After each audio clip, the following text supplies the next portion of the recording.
4 front पर भयानक हमला शुरू कर दिया है। गाजा, लेबनान, सीरिया के बाद इजराइल के टारगेट पर दुबई आ गया है, क्योंकि दुबई रूट से हिजबुल्लाह लड़ाकों को अरबों डॉलर की फंडिंग का पर्दाफाश हुआ है। वहीं सीरिया में इजराइल के सैनिकों पर नए टेरर ग्रुप ने हमला कर तहलका मचा दिया है। इस बीच ईरान ने इजराइल को उसी की भाषा में जवाब देने की धमकी दी है। उधर तुर्की ने भी पोप लियो के सामने इजराइल पर निशाना साधा है।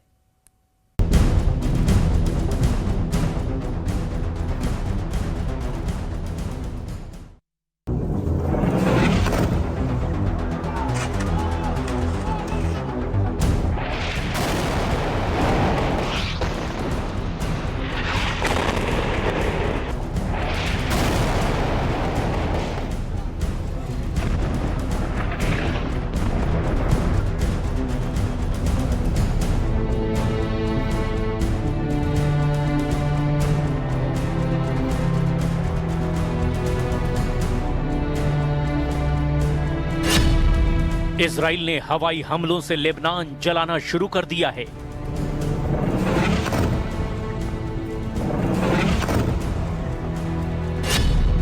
इजराइल ने जमीनी हमले से सीरिया को कुचलना शुरू कर दिया है। इजराइल ने गाजा में भयानक बमबारी कर तबाही मचा दी है।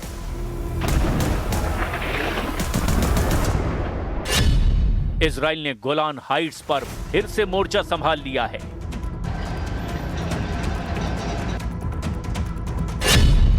इजराइल ईरान का तीसरा युद्ध फाइनल हो गया है।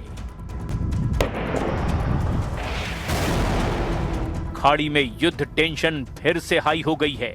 इजराइल ने हमले शुरू कर दिए हैं।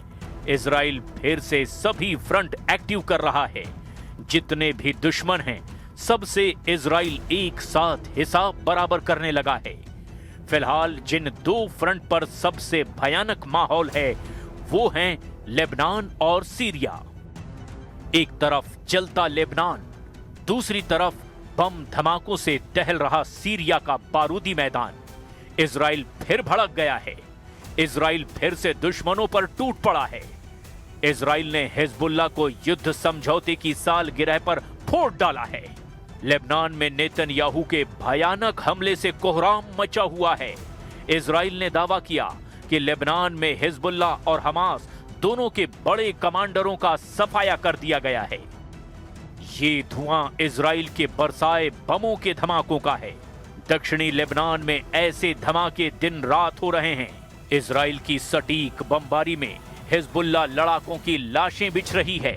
लेबनान के प्रधानमंत्री नवाफ सलाम ने यहां तक कह दिया कि उनका देश एक तरफा युद्ध में फंसा हुआ है।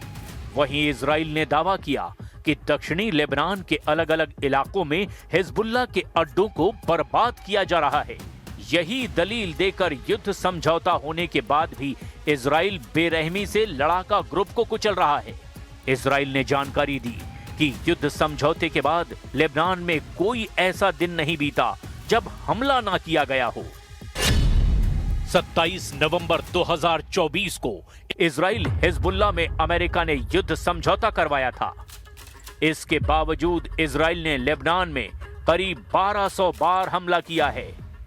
इजराइल डिफेंस फोर्स ने जानकारी दी कि उसके हमले में 370 से ज्यादा हिजबुल्लाह कमांडर मारे गए हैं।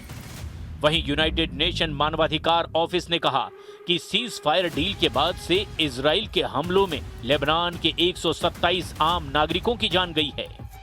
इजराइल के पास हिजबुल्लाह पर हमले की वाजिब वजह है। लड़ाका ग्रुप हथियार छोड़ने को तैयार नहीं, जबकि युद्ध समझौते में ये सबसे जरूरी शर्त है। इसीलिए इजराइल तब भी हमले नहीं रोक रहा जब पोप लियो लेबनान विजिट करने जा रहे हैं। लेबनान से पहले अंकारा पहुंचे पोप लियो से तुर्की के राष्ट्रपति एर्दोआन ने मुलाकात की है।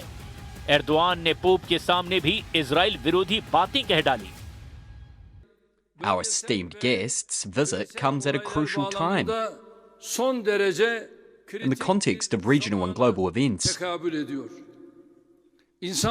I hope and desire that this visit, which comes at a time when humanity's search for direction is accelerating, global uncertainties are increasing, Latin Amerika'dan Doğu And tensions are Avrupa'ya mounting from Asia to gerilerin Africa, from Latin America to tırmandığı Eastern gerçekleşen Europe ziyaretin tüm will be insanlık beneficial için for all of humanity. hayırlara vesile Erdogan का Netanyahu पर गुस्सा इन तस्वीरों से समझा जा सकता है। ये इजराइल की बख्तरबंद गाड़ियां हैं जो गोलान हाइट्स से सीरिया में दाखिल हो गई हैं। इजरायली सेना ने बताया कि 28 नवंबर की सुबह दक्षिणी सीरिया में एक गिरफ्तारी ऑपरेशन के दौरान बंदूकधारियों की फायरिंग में 6 इजरायली सैनिक घायल हो गए, जिनमें से 3 की हालत बहुत गंभीर है। इजराइल डिफेंस फोर्सेस के मुताबिक सुबह 3 बजे 55वीं रिजर्व पैराट्रूपर ब्रिगेड के सैनिक सीरिया के गांव बेत जिन में सर्च ऑपरेशन के बॉर्डर से ये इलाका लगभग 7 किलोमीटर पूरब में है, जहां ताकी अल जमा अल इस्लामिया आतंकी संगठन ने इजरायली सेना पर हमला कर दिया। हमले के जवाब देने के बाद इजराइल ने अल जमा अल इस्लामिया के 2 आतंकियों को गिरफ्तार किया है। सीरिया में तुर्की समर्थित अहमद अल शरा की हुकूमत है। कभी कमांडर जुलानी के नाम से कुख्यात रहे अल शरा सीरिया में इजराइल की सेना की तैनाती के सख्त खिलाफ हैं, जबकि पीएम नेतन्याहू ने हाल ही में गोलान हाइट्स का दौरा करके एर्दोआन और अल शरा की धड़कनें बढ़ा दी हैं। नेतन्याहू ने सीरिया में इजराइल बेस पर सैनिकों के हमलों को लेकर हर वक्त तैयार रहने की भी नसीहत दी थी। ליכולת שלנו גם ההגנתית וגם ההתקפית כאן, שמירה על בעלי בריתנו הדרוזים, ובעיקר שמירה על מדינת ישראל ועל גבולה הצפוני אל מול גולן. זו משימה שיכולה להתפתח כל רגע, אבל אנחנו סומכים עליכם. ואנחנו מאוד, ואני מאוד מאוד מעריך את לא רק את מה שאתם עושים, אלא גם את העובדה שהמשפחות שלכם מתגייסות לזה. אני רוצה להעביר לכם תודה. नेतन्याहू ने जिस खतरे की आशंका जताई वो आखिरकार सच हुई। सीरिया में इजराइल डिफेंस फोर्स पर भयानक हमला हुआ। इजराइल सीरिया में अपनी पकड़ कमजोर होने नहीं देना चाहता, क्योंकि यहां से उसे ईरान पर हमले के लिए आसान रास्ता मिलता है। वहीं तुर्की, सीरिया और ईरान इस इलाके को सीरिया का हिस्सा मानते हैं, मगर कब्जा इजराइल का है। जाहिर है इजराइल सामरिक लिहाज से अहम लोकेशन पर मजबूती से डटा रहना चाहता है, लेकिन ईरान जिस तरह लड़ाका ग्रुप्स को फंडिंग कर रहा है, उससे नेतन्याहू की टेंशन बहुत ज्यादा बढ़ गई है। द वॉल स्ट्रीट जर्नल की रिपोर्ट के मुताबिक ईरान ने पिछले 1 साल में लेबनान के आतंकी संगठन हिजबुल्लाह को अरबों डॉलर भेजे हैं। ये रकम दुबई में money laundering operation, exchange shops और निजी कंपनियों के नेटवर्क के जरिए भेजा गया। ये पैसा ईरान की तेल से होने वाली बिक्री से कमाया गया था। रिपोर्ट के मुताबिक इजराइल और हिजबुल्लाह के बीच युद्ध शुरू होने से पहले ईरान बड़े पैमाने पर कैश बैक सीधे बेरूत एयरपोर्ट भेजता था, लेकिन नवंबर 2024 के युद्ध विराम समझौते के बाद इस पर रोक लगा दी गई। इसीलिए अब ईरान छोटी छोटी रकम और कीमती छोटे सामान यात्रियों के जरिए भेज रहा है, जिन्हें आसानी से छुपाया भी जा सकता है।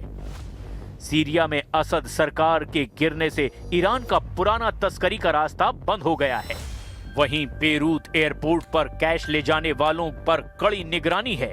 इसी वजह से ईरान अब कई तरीकों से हिजबुल्लाह को फंडिंग शुरू कर चुका है। ईरान समर्थित सभी फाइटर ग्रुप अपनी ताकत जुटाने में लगे हैं, लेकिन नेतन्याहू ने अब साफ कर दिया है कि अब फाइटर ग्रुप के असल आका को सबक सिखाया जाएगा। वैसे भी ईरान ने इजराइल से कट्टर दुश्मनी मोल ले ली है। दुनिया ने ऑपरेशन ट्रू प्रॉमिस का पहला संस्करण 13 अप्रैल 2024 को देखा था, जब ईरान ने सीरिया में अपने दूतावास पर हुए हमले का बदला लेने के लिए 170 ड्रोन और 30 मिसाइल इजराइल पर फायर किए थे। और ईरान ने ऐसा किया उसके दूतावास पर हमले के 13 दिन बाद। इसके बाद ऑपरेशन ट्रू प्रॉमिस का दूसरा पार्ट 1 अक्टूबर 2024 को देखा गया, जब ईरान ने हमास चीफ इस्माइल हानिया और हिजबुल्लाह चीफ हसन नसरल्लाह के मर्डर का बदला लिया था। 31 जुलाई 2024 को हानिया को तेहरान में ही मारा गया था, जबकि हसन नसरल्लाह को मारने के लिए इजराइल ने 27 सितंबर को बेरूत में बमबारी की थी। इसका बदला लेने के लिए ईरान ने 1 अक्टूबर 2024 को 200 बैलिस्टिक मिसाइल से इजराइल पर हमला किया था। इसके बाद जून में हुई जंग से तो पूरी दुनिया वाकिफ है, जब अली खामनेई ने ऑपरेशन ट्रू प्रॉमिस का तीसरा दौर शुरू करके बता दिया था कि पूरे पश्चिम एशिया में इजराइल को टक्कर देने वाली सबसे बड़ी ताकत ईरान है। 13 जून को इजराइल के हमले के बाद जब ईरान ने इजराइल पर मिसाइल बरसाई तो पूरी दुनिया हैरान थी। ईरान मिसाइल अटैक का हर रिकॉर्ड तोड़ रहा था। क्या तेल अवीव, क्या हाइफा और क्या इजराइल का डिफेंस सिस्टम। ईरान की मिसाइलों ने इजराइल के हर कवच को भेदा और बता दिया कि जब उसकी मिसाइल फायर होती है तो उन्हें रोकना ना इजराइल के बस की बात है ना अमेरिका की।